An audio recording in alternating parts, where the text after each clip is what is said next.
Hey guys, hope you guys are having a good day.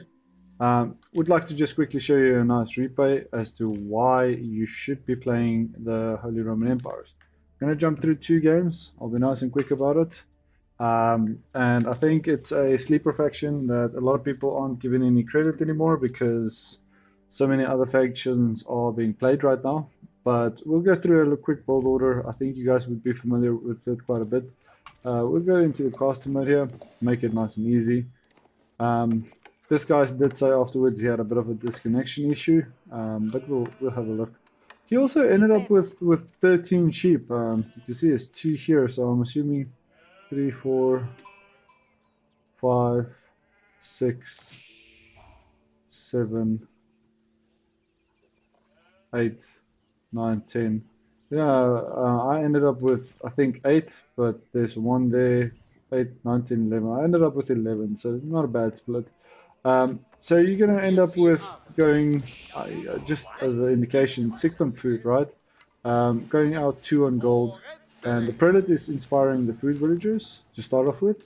So mainly you're going to earn a lot more food a lot quicker. I mean, if you take a comparison, I'm getting almost 400 food per minute with 7 villagers. So I don't technically have to go up to more because they'll run through the food so quickly, way before the gold even gets there. I'm not sure if they got a nerf, the Holy Roman Empire, because the gold is a lot less than I expected. And you can see, I'm on 8 and 3, so it feels like that slows down the age up a little. You can see there he's sitting on 11 sheep, gonna pick up one here. Not sure if he's gonna keep going, but pretty good haul for him. So the thing is, there's nothing special about this. Instead, I want to have high food income, high gold income, secure my gold, and also push into his base. This is not normal. So we know the guy I'm playing against is not, the greatest. If you're going to build 4 farms right initially, and you have 11 sheep, this is all wasted economy because I know you're getting olive oil from that, but it's, in my opinion, quite inefficient to open the game with like that. Um, so we go with the Arkan Chapel. Nice thing about the Arkan Chapel, it's a drop-off point. So, you can see I only came back with 6 sheep. He had 13. So, yeah, he definitely had the advantage on the sheep. So you can see there the sheep came back quite a lot. But that's okay. So we built the Arkan Chapel. I always focus on trying to get wood, and I'm getting a lot better with transferring over villagers from one source to another. So you can see, you'll see the amount of villagers fluctuate quite a bit. Like now I moved away from berries onto the sheep temporarily. I have 4 on the wood here just to go for the barracks. I feel like if you're going to get rushed, it's quite common for Byzantine players to rush you early with a few horsemen, and they can set up the fake up the economy quite a bit. This is interesting though. If I can show you guys here, I'm playing a bit of mind games. If I go stable, I see his scout stopping. I know he's gonna see this, and immediately that's probably gonna force him to react in a certain way. So we go with the stable as soon as he's out of the way. We're going to drop this out and go for what we prefer, which is the barracks, so we can have some spearmen to defend against the horsemen. And you'll probably see him very quickly go into additional resources. So look at the time right now, 6 minutes, and you can see we are going for a castle age. I'm getting wheelbarrow now, so that's going to dramatically increase our income. Nothing on this side. Pretty high olive oil that he could probably use for some kishaks or some harassment units. That's why we want to have some spearmen.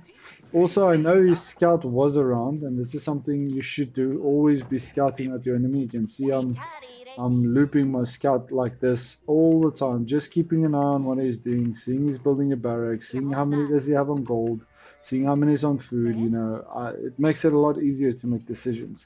So the scout's on its way back. We have our villagers now on food, and we're sending exactly 8 villagers. That's usually keybind 4, so keybind 2 on my town hall. Scout town hall is keybind 1. If I have a second scout, it will be keybind 3.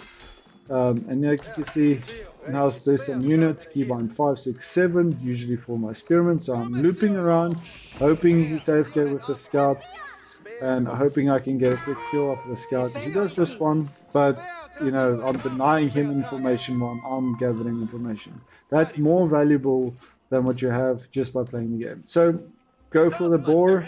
Boar is huge, huge, huge, huge income. I feel this is a lot safer than going for deer because people don't think that you are going to go for a boar. It's especially lower elo. It's not something people often do. And you're going to see I'm going to just A move in this direction. Don't shift click, just A move. And you can see I found the scout.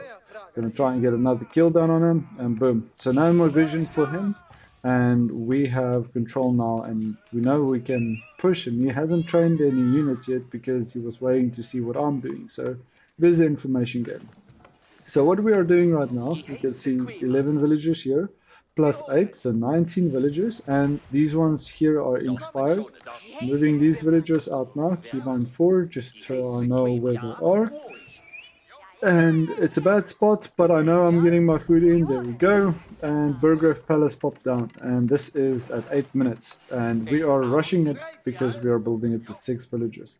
Now, there's a lot of action that can go a lot faster into Castle Age, so I'm not saying it works in every tactic, but going horsemen early and having some feudal aggression early on, I feel is amazing. But the economy of the HRE is just bonkers. And if you like playing out on the map, I prefer Holy Roman Emperor over anything.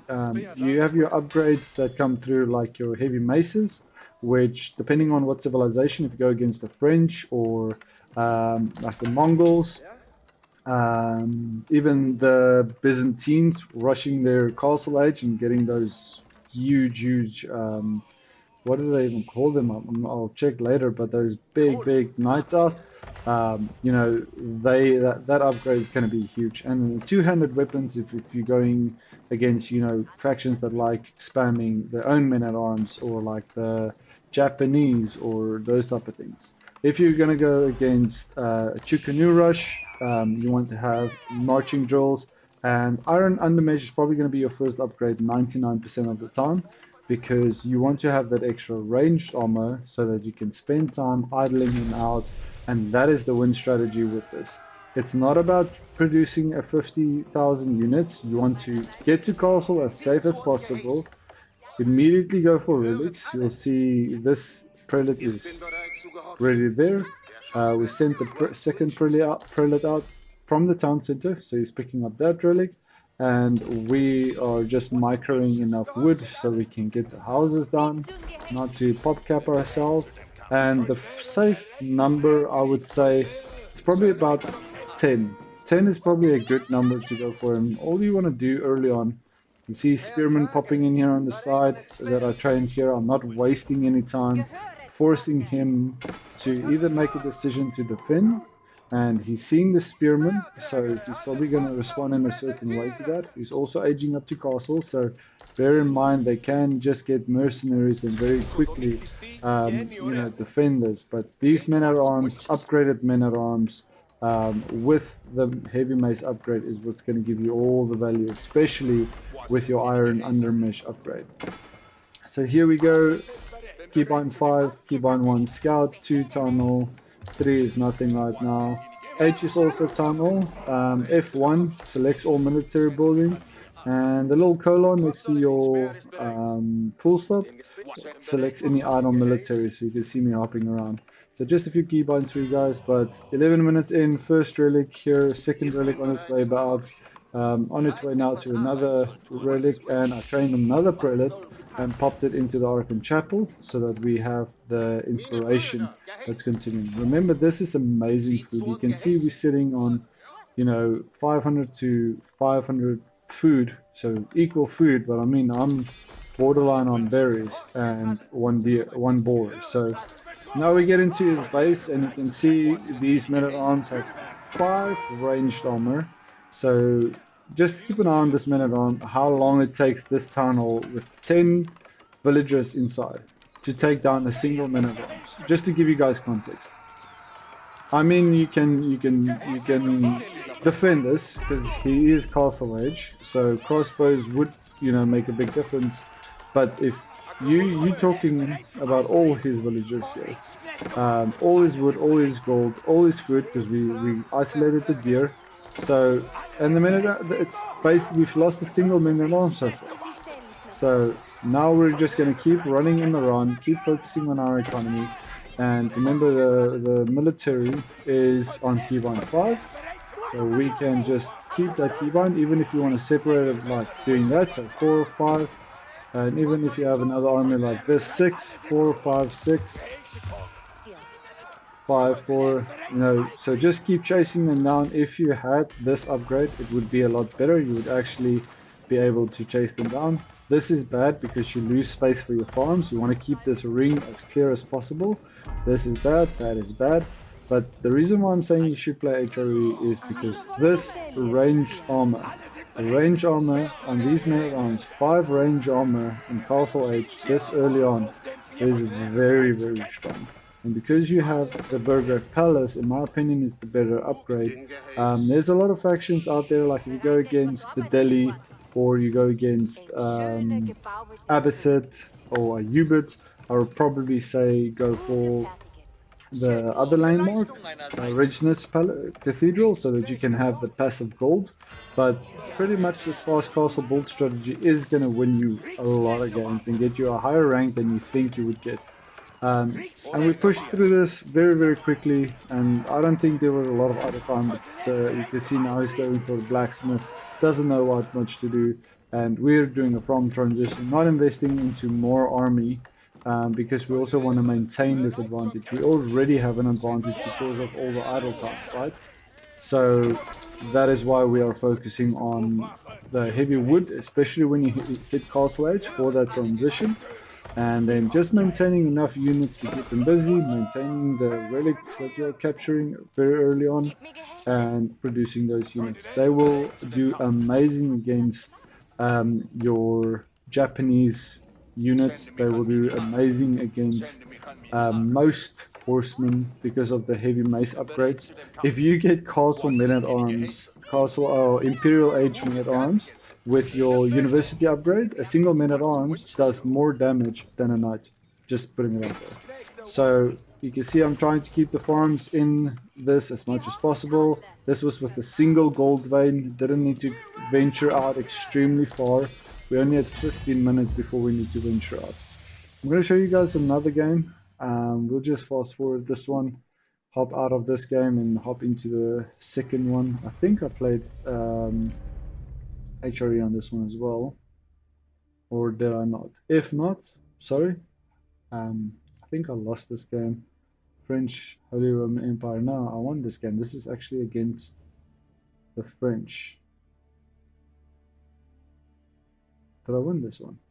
Where do you see again? I forgot. Look at me being a total new victory. It's right in front of my face, guys. Sorry about that. I remember it was an interesting game because he pushed, and my army was almost out of position. That's why I'm saying information is so key. But don't sleep on this faction. Make sure you're playing them right now. I think it's one of the strongest factions there is still. All the new factions are just getting a lot of credit and love. So let's switch over to caster mode again. Um, Already, as you can see, I'm definitely not the best player, but we are going to focus on trying to get the macro right here. I think in this game my macro was worse, and that's why it was a little better in the previous game. But you want to also make sure your prelate, if whatever direction your villager needs to go for the gold, your prelate is in between the gold and your town center so that you can kind of inspire them on the way there. Because if they have gotten inspired once, they get the extra carry capacity. Now with you can see he went double scout, we went double scout, because when you go onto this specific map, it is one of the maps with the highest amount of sheep count that there is. You'll see both of us end up with extremely high numbers of sheep. It's not as good as some of the other maps. I think River Crossing and those other ones have more, but this is probably one of my favorite maps that there has been. Some people go for food because I mean that's or for water because that is a lot of value. I mean, if you can secure this, you know, it's 1, 2, 3, 4, 5, 6, 7, 8 ponds of 500 each. So that's a bore. That's a bore. Um, that's a bore. So you can, you know, very quickly see how much food for 5, let's say 6 bores worth of food there. We also want to know where our bore is always, and see what direction you need to expand for your secondary gold. So speeding up this, you can see the sheep came back in time, trying not to run into the town center, but also using the scouts. I can actually show you guys. There's number 1. Second scouts here is number 3, town center 2, so 1, 3, 2. So that's usually how I play. Um, so we're gonna edge up. You can see even if I'm over micro, it's okay. It's not okay on higher elos because you want to get those timings right. I think he's also chopping wood and doing a bunch of stuff. Nothing special there. But we're going for the Ark and Chapel. This could have probably been 1 tile over, so you can get the wood line, so you don't have to, um, you know, build a lumber camp. But also, you know, try not to break the straggler trees and leaving enough space for a farm in between here. Um, is it just me, or has farms been reduced for the Holy Roman Empire? Is it 75 for everybody now, or just for Holy Roman Empire? That's new in my mind. We just have to double check. I haven't seen that. So now you can see we are going to go very quickly for Castle Age. Now French can have a knight in your base by this time. So that's what I'm saying. If you're playing higher elo, you want to make sure you are getting that timing right, and you want to get onto the wood earlier than I did here. I would argue that it's probably worth getting onto the wood as early as, you know, maybe 1 or 2 villagers when the Residence Cathedral is starting to be built. You should, the Arkham Chapel. When the Arkham Chapel is starting to be built, that's when you should already start transitioning over to wood with some villagers. 3 on gold to start off with, just while you find stability, is very important because you can see the night production happening here is very high. 9 on gold, and everything else is probably going to be on foot. Now remember, they're also going to train villagers a bit faster. Their town center trains villagers faster, 17 seconds versus 20 seconds. So you can see, same strategy, going for the boar and trying to be as safe as possible. We have some wood palisade walls, making sure that our gold is as safe as possible, so we can't get scouted out, and making sure we are scouting to kind of see where the enemy units are. Now this is nice because this gives away what he wants to do, and I am nowhere near on having a barracks. I'm only going to drop it now, and I'm committing more to food and wood to make sure that I have the right resources, because you can see I can age up to castle, but I don't want to yet without making sure I can defend myself. Doesn't help you age up and there's 6 or 7 or 8 knights in your base. And all I'm doing here is just repairing this, to buy myself a bit of time. Insufficient wood, villager runs back, and you know, you can see how close this was of being a whole different game if this wall wasn't in place. You know, the run around here is a pretty decent spawn, but I mean, all we want to do is get some spearmen out. We have the upgrader in, so we know this is going to go down. I commit the villager, the spearman in. He probably could have taken that fight, but all we want to do, he lost a scout there. So that's 4 knights already. Get a nice little pinch here against the stone, which is nice. But we know the villager or the knights aren't gonna try and push, because that's a big loss. You know, any small little picks like that is worth it. I mean, the palisade wall means nothing, but that little pick counts in our favor. So we're keeping an eye on his gold. If he's gonna push more on gold, we know what's coming. And he's also transitioning into archery ranges, because the common thing, for all ins for French is to go knights, archers, and pushing that with that all in on feudal. to counter your spearmen and archers and just overwhelm you with their upgrades that they have on that. Um, so we're not doing anything fancy. I have a little bit of stone because I want to start, transitioning into stone walls. HRE is considered a defensive faction, but French is a very hard faction to play against as the HRE because they can harass you on open maps quite hard. But you can see, I am bunkering down as much as possible and trying not to close off everything because when the knights do come in, I have some form of defense, so I'm not too scared of them, but you should be, especially with these numbers. And there you can see the Knight Archer combo. Now, we are edging up with the Burger Palace, and if he's pushing with this army right now, and he's inside my base, I'm in trouble. But I know this, and I'm immediately going for early men-at-arms.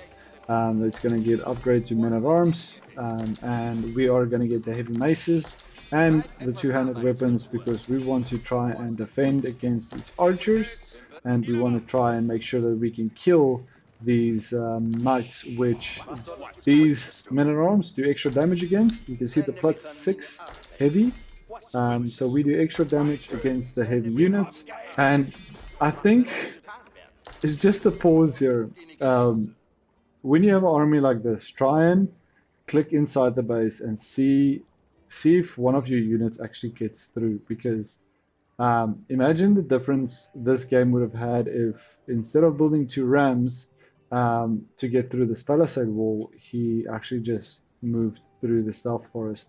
I'm not sure if it was bad scouting, but it is quite funny to see the Rams with an opening this wide, right there. So all we are doing is trying to get as much units, go for the death ball push with our units because of it. Games goes on a little bit longer, and the villagers are pretty equal. You can see the lead now on his side, actually, 4 or 5 villagers. That's why I also think, as the Holy Roman Empire, this is a must early on to go into stone, go into a second town center. And I didn't invest much. I have 3 villagers on wood and 13, 14 minutes, with 12 on wood and primarily focusing on this, kind of safe food sources because of this little wall here, the spawn.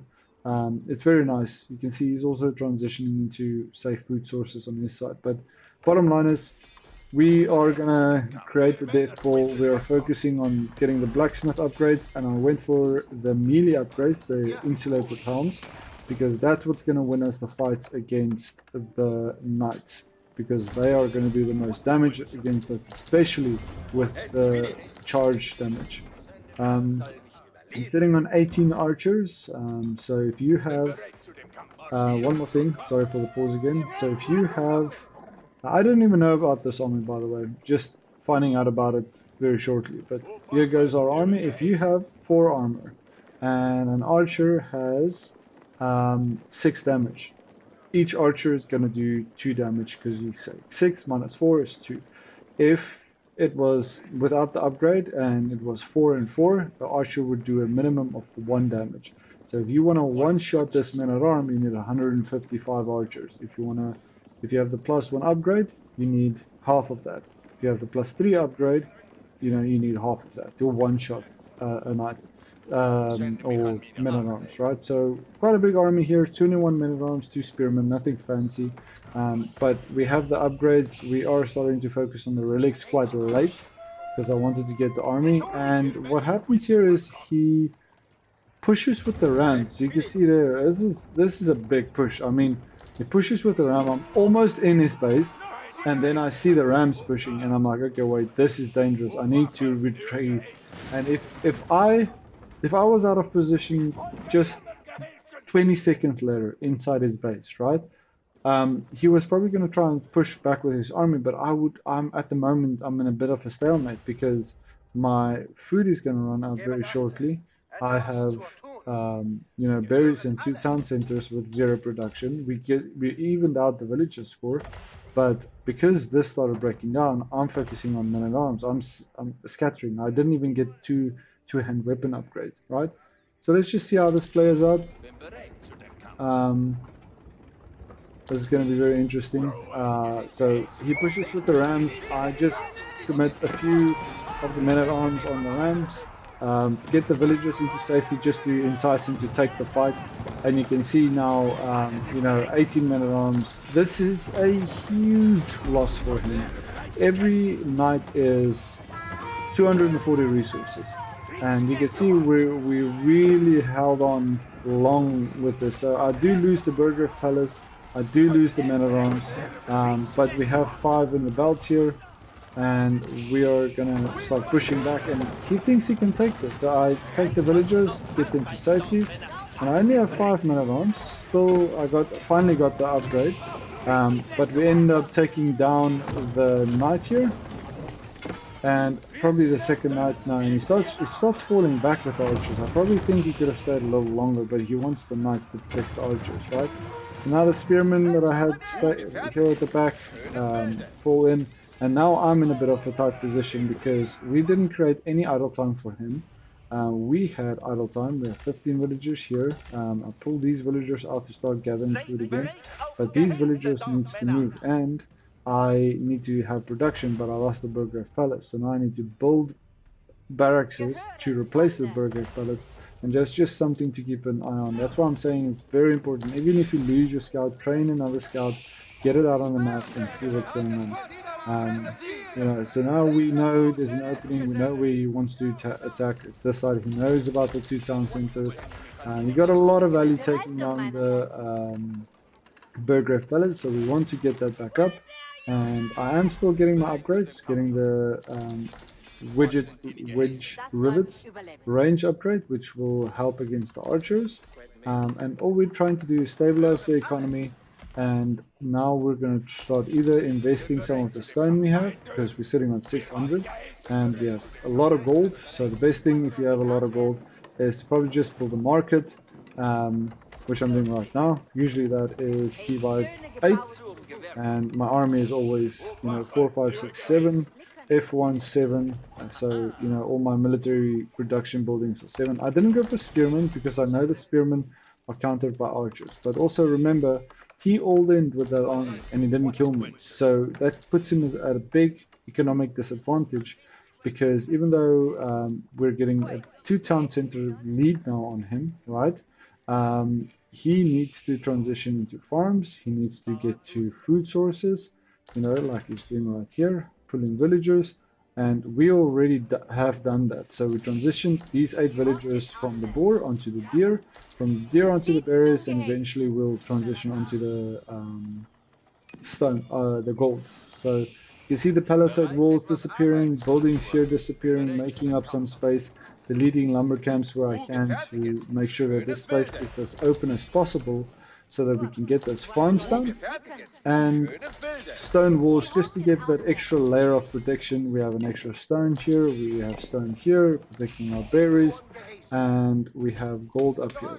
Probably a stone wall down here would have been nice, but the main thing is he just aged up. So the choice right now is, do I keep doing what I'm doing or allow him to get all his upgrades? Because castle age means he's going to get this upgrade, which is going to upgrade these knights, royal knights, to veteran royal knights, which is huge because they get the armor upgrade, they get the damage upgrade to I think 24 or something ridiculous. And they have the Chetal saddles, which gives them the extra charge damage. You can see how many stables he has, and he has the archery range and arbitrator are very, very strong. I think old civs are probably better than new civs, honestly speaking. And he can also get this upgrade, which is an Imperial Age upgrade that he can get in the Castle Age, which gives them melee armor. So your men-at-arms not going to do anything against them. And they have the Chantled Saddles, which is the same upgrade that you have here in the School of Cavalry. But this is probably the biggest upgrade from all of this. You get all these others in Imperial Age. But yeah, so this is also something that, is it? No, sorry, this is Castle Age. This allows you to get Imperial upgrades in Castle Age.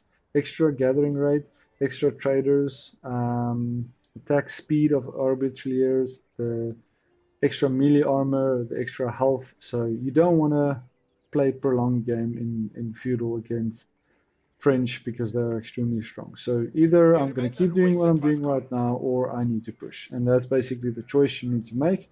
And let's see what happens. So immediately take my army, just aged up. You have about a minute to get into his base because those upgrades are going to come through. 30 seconds, this upgrade is going to be done. So you can see now 19-2-3-1-3-1. There we go. 24-2-4-1-4-1. Big difference on that. So basically, just by getting the upgrade, he halved my army's damage, right? So you can see the Arbiters are cute here. So I take my men at arms and I just ram down these buildings. You can see even the royal bloodline upgrades coming in here. So send some units to basically be sacrificed there. But I am really committed to taking down these archery ranges because I know if he gets those Arbiters mass up, I am screwed.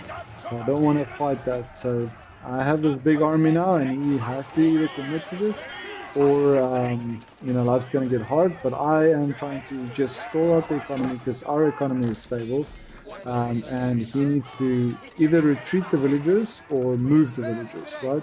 So you can see some idle time. He has a high amount of production, but we just sacrificing these units and getting them to do as much damage as possible. And we are stabilizing our economy, transitioning to heavy farms, and another mass is on the way now because we are sitting on 1,400 food per minute, 700 gold per minute. We can just spam out units here, and that should be okay.